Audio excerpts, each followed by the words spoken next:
Assalamualaikum warahmatullahi wabarakatuh. Halo anak-anak, selamat pagi. Hari ini kita akan membahas tentang materi bab 4, yaitu menebarkan Islam dengan santun dan damai melalui dakwah, khutbah, dan tabligh. Tujuan pembelajaran hari ini adalah yang pertama, perlunya menjadi duta Islam yang damai. Yang kedua, mendefinisikan pengertian dalil serta adab dari dakwah. Yang ketiga, menjelaskan tujuan, sasaran, serta syarat dan metode dakwah. Yang keempat, menjelaskan metode Al-Quran dalam menyajikan materi, manajemen serta strategi dakwah. Yang kelima, mendefinisikan pengertian syarat khatib serta syarat-syarat dua khutbah. Yang keenam, menjelaskan rukun dan sunnah khutbah serta adab dalam sholat Jumat. Yang ketujuh, menjelaskan praktik khutbah Jumat dan praktik khutbah Jumat kedua. Yang kedelapan, menjelaskan persamaan dan perbedaan dakwah dan khutbah. Yang kesembilan, mendefinisikan pengertian dan dalil adanya tabligh. Yang kesepuluh, menjelaskan ketentuan tata cara peragaan praktik dari tabligh. Silahkan disimak poin-poin yang akan kita bahas hari ini.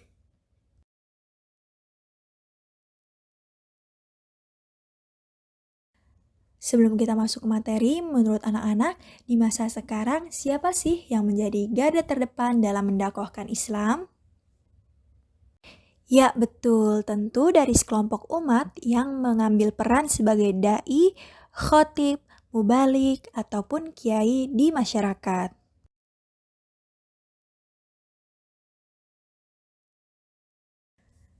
Materi yang pertama yaitu tentang dakwah.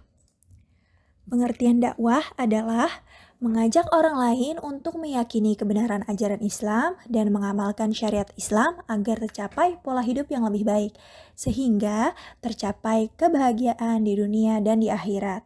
Namun dakwah ini tidak hanya berupa tabligh.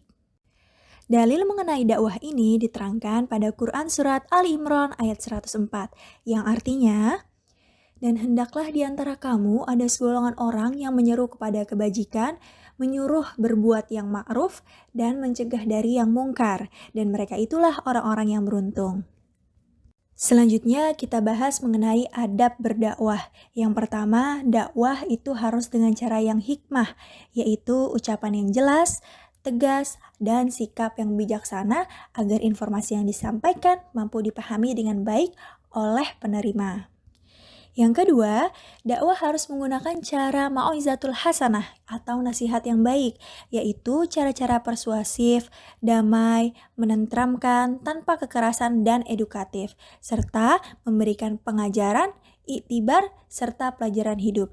Jadi, di sini ada kita tuh punya surga sama neraka. Jadi, kita angkat itu tentang surganya. Jadi, jangan kita takut-takutin orang tentang neraka, namun surganya tidak kita highlight. Selanjutnya, yang ketiga, dakwah itu harus dengan cara mujadalah, yaitu diskusi atau tukar pikiran yang berjalan secara dinamis dan santun dengan menghargai pendapat orang lain. Nah, jadi penting banget nih untuk diskusi dengan apa yang kita sampaikan, karena supaya itu kita tahu apa sih permasalahan yang lagi ada di tengah masyarakat, apa sih permasalahan yang lagi dipikirkan oleh para remaja sekarang. Contohnya ada konten pemuda tersesat. Nah, di situ Habib itu menjawab pertanyaan pemuda tersesat dengan baik supaya mendapatkan pengetahuan baru dan tidak tersesat lagi. Yang keempat, dakwah itu harus melalui teladan yang baik atau uswatun hasanah.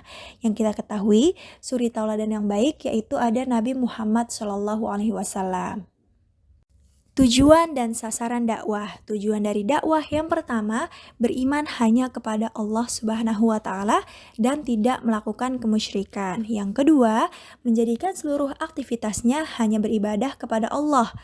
Yang ketiga, mengerjakan amal soleh dalam arti yang seluas-luasnya. Yang keempat, harus memiliki akhlak mulia dan tolak ukurnya adalah akhlak Rasulullah SAW.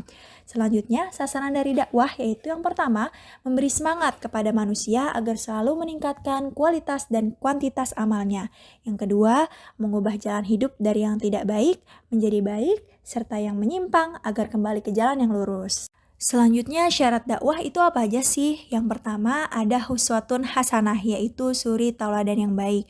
Yang kedua kita harus paham objek dakwahnya sehingga tepat sasaran. Misal kalau anak-anak kita bawa tentang kisah Nabi yang seru, kemudian anak remaja mengenai tata cara, kemudian mengenai ibu-ibu dan bapak-bapak kita bahas tentang masalah keluarga sehingga objek dakwahnya dapat memahami apa yang kita sampaikan. Yang ketiga, harus memiliki keberanian dan ketegasan, namun tetap bijak dan santun dalam berdakwah. Yang keempat, kita harus tabah dan sabar.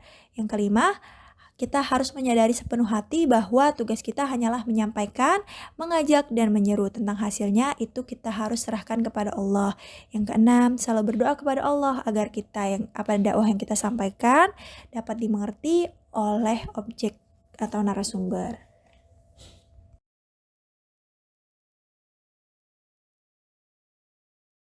Selanjutnya ada media dakwah nih. Yang pertama, media elektronik. Beragam media sosial, TV, radio, Instagram, YouTube, bahkan TikTok yang saat ini lagi hits. Yang kedua ada media cetak, bisa jadi buku, jurnal, surat kabar, majalah, spanduk, brosur, pamflet, dan lain-lain.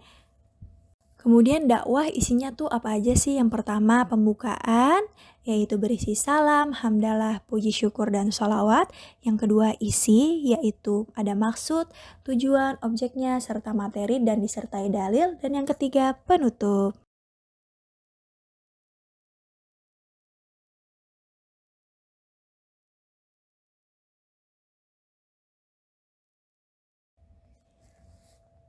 Selanjutnya kita bahas tentang khutbah. Pengertian dari khutbah yaitu menyampaikan pesan tentang takwa sesuai dengan perintah Allah, sesuai dengan syarat dan rukun tertentu. Pelaksanaan khutbah ini dibagi 3 waktu. Yang pertama ada khutbah yang dilakukan sebelum sholat, misalnya khutbah Jumat. Yang kedua, khutbah yang dilakukan sesudah sholat, yaitu khutbah sholat Idul Fitri, Idul Adha, gerhana bulan, gerhana matahari, meminta hujan, wukuf di Padang Arafah. Dan yang ketiga, khutbah yang tidak berkaitan dengan sholat, misalnya khutbah nikah. Selanjutnya syarat khotib. Yang pertama Islam, yang kedua harus tahu nih syarat rukun serta sunnah. Yang ketiga harus suci dari hadas karena setelah ini akan ada sholat Jumat. Yang keempat harus bisa membaca Al-Quran dengan tartil dan fasih. Yang kelima memiliki akhlak yang baik. Yang keenam suaranya jelas dan dapat dipahami. Yang ketujuh berpenampilan rapih dan sopan. Rukun khutbah. Yang pertama harus membaca hamdalah pada kedua khutbah. Yang kedua membaca sholawat kepada Nabi Muhammad. Yang ketiga berwasiat tentang takwa kepada diri dan jamaah. Yang keempat membaca satu atau beberapa ayat suci Al-Quran. Yang kelima berdoa pada khutbah kedua untuk memohon ampunan. Selanjutnya ada dari sunnah khutbah. Sunnahnya ini terdiri dari 6. Silahkan dibaca. Selanjutnya, mari kita ketahui tentang adab dalam sholat Jumat. Yang pertama, harus menyegerakan berangkat ke masjid lebih awal. Yang kedua, membiasakan mengisi saf terdepan yang masih kosong, lalu lakukan sholat tahiyatul masjid atau sholat qobilah Jumat sebanyak 2 rakaat. Yang ketiga, memperbanyak zikir dan doa, membaca sholawat atau membaca Al-Quran dengan suara pelan sebelum khatib naik ke mimbar. Yang keempat, mendengarkan khutbah dengan sesama, jangan bicara, termasuk menegur jamaah yang lain, apalagi ngantuk atau tidur. Akibatnya, Jumatnya akan menjadi sia-sia dan termasuk orang yang tidak akan memahami isi khutbahnya.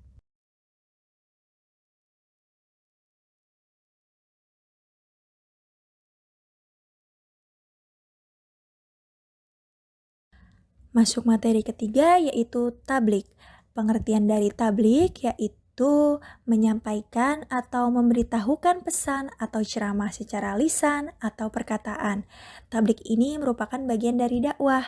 Namun, tablik ini biasanya berisi lebih banyak pesan atau ceramah lisan dalam bentuk perkataan. Sementara dakwah itu bisa lebih luas. Dalil adanya pelaksanaan tablik ada di Quran Surat Al-Ahzab ayat 39 yang artinya, yaitu orang-orang yang menyampaikan risalah-risalah Allah pada Rasul yang menyampaikan syariat-syariat Allah kepada manusia. Mereka takut kepadanya dan tidak merasa takut kepada siapapun selain Allah, dan cukuplah Allah sebagai pembuat perhitungan. Ketentuan tablik yang pertama yaitu dilakukan dengan cara yang sopan, lemah lembut, tidak kasar, dan tidak merusak. Menggunakan bahasa yang baik, mengedepankan musyawarah dan diskusi, harus punya tujuan yang jelas, serta disampaikan dengan penuh keikhlasan. Dan tidak boleh menghasut orang lain untuk bermusuhan, berselisih, merusak, ataupun mencari kesalahan orang lain.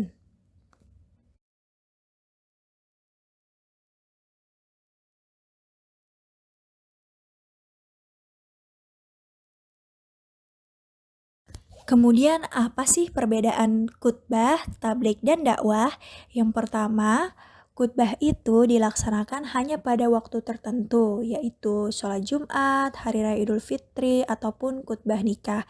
Sedangkan tablik dapat dilakukan kapan saja, namun harus disampaikan lisan, dan dakwah dapat dilakukan kapan saja dan di mana saja. Yang kedua, khutbah ini punya syarat dan rukunnya. Tablik ada syarat tapi nggak ada rukun, dan dakwah tidak ada syarat dan tidak ada rukun.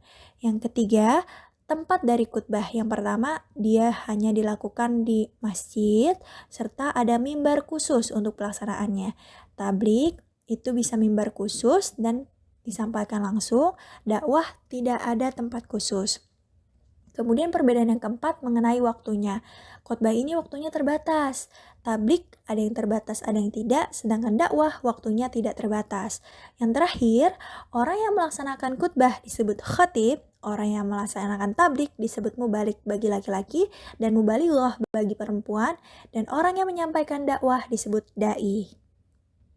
Sekian untuk materi hari ini, semoga dapat dipahami dan bermanfaat untuk anak-anak semua. Terima kasih. Wassalamualaikum warahmatullahi wabarakatuh. Sampai jumpa kembali.